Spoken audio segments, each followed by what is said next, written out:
Donc bonjour à tous, à tous les TI. Bon, dans cette vidéo, je vais vous montrer et vous lire des articles du site Profession Gendarme que j'ai parlé dans la première vidéo. Faut bien se rendre compte que c'est un site de gendarmerie française qui relaye ces articles et en écrit certains eux-mêmes par leur administrateur. Voilà.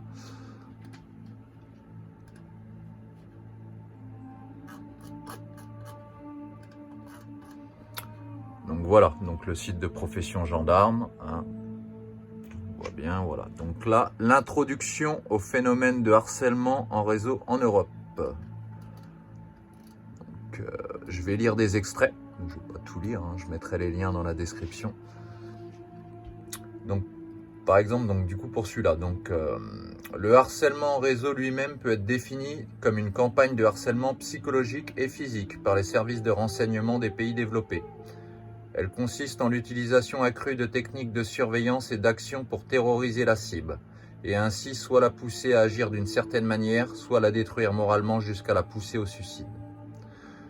Parmi les actes les plus barbares, il y a l'agression directe, les accidents routiers prémédités, l'intrusion à domicile, le cambriolage, le harcèlement de quartier, de police, au travail, téléphonique, le cyberharcèlement, l'interception de courriers et de colis, le tapage nocturne diurne, l'abus de pouvoir administratif et judiciaire, la traque automobile ou piétonnière, le sabotage de biens, maisons, voitures, etc., le piratage informatique, l'empoisonnement, le viol et le meurtre.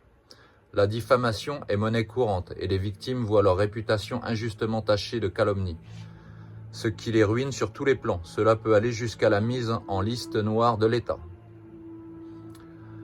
Évidemment, les seuls agents du renseignement ne sont pas suffisants pour exécuter tout ce travail, d'où le recours à des mafias locales infiltrées pour une opacité optimale. Plusieurs victimes pointent également des sociétés secrètes telles que les francs-maçons. Les mécanismes d'entrée dans l'œil du cyclone sont complexes, étant donné de l'existence d'une spirale politico-mafieuse et de la gangrénation de la société. Cela peut aller du conflit de voisinage à un commentaire négatif sur une personnalité ou un groupe politique dans les réseaux sociaux. Certaines victimes avancent également être victimes depuis leur naissance. Parmi les cibles, beaucoup semblent avoir un QI élevé et avaient initialement de belles perspectives d'avenir. Il est chose courante que lorsqu'une victime de ces actes entreprend des démarches auprès de la police, elle soit redirigée vers la psychiatrie et malheureusement, il n'est pas rare que le diagnostic de paranoïa soit hâtivement établi ou qu'un psychiatre proche de l'état profond la piège dans les griffes de son service et du lobby pharmaceutique. Donc, je ne vais pas lire tout le reste. Donc, les victimes peuvent aller de l'innocente dame par sadisme ou érotomanie aux lanceurs d'alerte se retrouvent ainsi isolés, diffamés, sans perspective d'emploi, terrifiés du monde extérieur et désespérés. Beaucoup deviennent suicidaires, certains emboîtent le pas. Donc là, on voit un agent du FBI qui a dénoncé ça clairement, en fait, Ted Gunderson. Donc,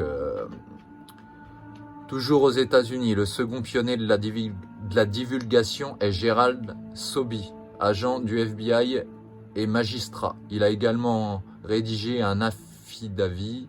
Il cite ces différentes techniques de ciblage et de harcèlement en réseau.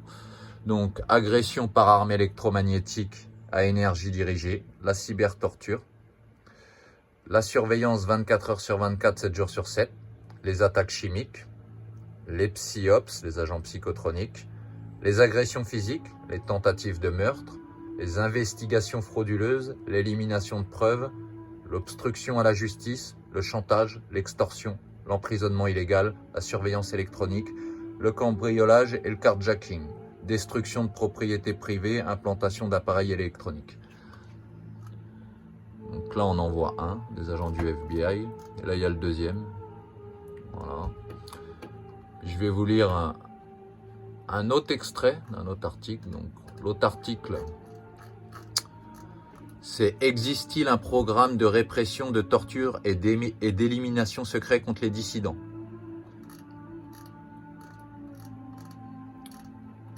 Donc, l'autre partie que je vais vous lire, elle est là. Donc, les méfaits Les plus fréquemment subis sont la traque automobile ou piétonnière, le cambriolage, l'intrusion à domicile avec changement d'emplacement d'objet, violence psychologique, gaslighting, l'agression de rue, l'interception de courrier et de colis, les accidents routiers prémédités, le tapage nocturne ou diurne, le cyberharcèlement, la persécution policière, administrative ou judiciaire, le piratage informatique, le sabotage et dégradation de biens et de véhicules, l'emprisonnement, la psychiatrisation illégale, l'empoisonnement, le viol et le meurtre. La majeure partie a été documentée en 2007 par l'agent du FBI Gerald Sosby, on a vu tout à l'heure, et en 2011 par Ted Gunderson, également agent du FBI. Selon ce dernier, ce programme a cours depuis au moins les années 80. Alors déjà, la seconde partie du programme de répression secret consiste à un harcèlement ou torture électromagnétique. C'est la partie qui est la plus violemment censurée par les autorités et les médias mainstream. Après des décennies de ridiculisation dans la culture populaire, elle est d'application depuis au moins les années 90 et la divulgation a démarré progressivement dans les années 2010 grâce au scientifique de la CIA Robert Duncan, qui a travaillé sur les technologies de contrôle mental électromagnétique et qui est devenu un ferme opposant suite au détournement de ceci à des fins illégaux et répressifs. Dans cette interview de 2012, Jesse Ventura, il divulgue devant le grand public américain ces technologies à des fins de torture. Robert Duncan qui est mort au passage il n'y a pas très longtemps. On peut se poser des questions. Bon voilà, après ça continue, la suite de l'article c'est très intéressant. Donc il parle aussi de Barry Trower, voilà, qui a été agent au MI5 britannique, voilà, d'utiliser des antennes relais pour envoyer des faisceaux de micro-ondes, tout ça. Bon ça, je laisserai les liens pour y mettre les numéros de brevet hein, derrière hein, par rapport à tout ça. Ça continue, donc on explique très bien. Hein. Les symptômes les plus courants d'agression électromagnétique sont fatigue soudaine et chronique, insomnie, réveil nocturne répété avec ou sans sueur, vieillissement, dysfonctionnement, voire crise cardiaque, douleur intense, organes, muscles, os, etc. Assimilable à de la torture.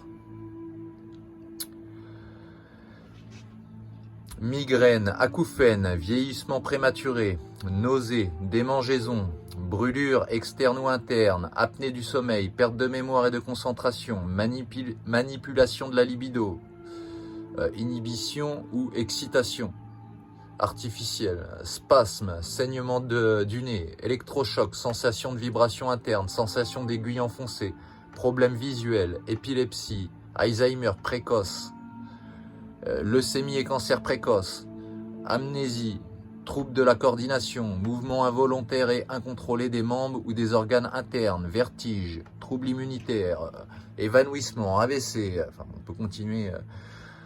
Nous voyons donc la possibilité d'aller jusqu'à l'assassinat des victimes, ce qui pourrait expliquer les décès récents et prématurés de lanceurs d'alerte. Parmi les symptômes psychologiques psychotroniques, la victime peut percevoir des sons ou des sons oppressants que personne d'autre ne peut entendre. Technologie Voice of God, V2K ou V2K, Voice to Skull. Elle peut également souffrir de pseudo-psychose induite, de cauchemars synthétiques induits et d'instabilité émotionnelle. Une série d'autres maladies psychiatriques peut être induite, dans une certaine mesure, du contrôle mental. Bon, s'il y en a qui veulent lire, comme je disais, tout l'article, c'est intéressant. Donc c'était pour passer un extrait de ces articles, comme je le répète, hein, qui sont dénoncés sur un site de gendarmerie. Voilà, donc c'est les flics qui dénoncent très bien cette criminalité. Hein. Ça, c'est très clair. Bon, bah, je ferai d'autres vidéos qui seront sur d'autres sujets. Là, c'était peut-être... je vous lisais des extraits. Force à tous les TI. Lâchez rien. Bye bye.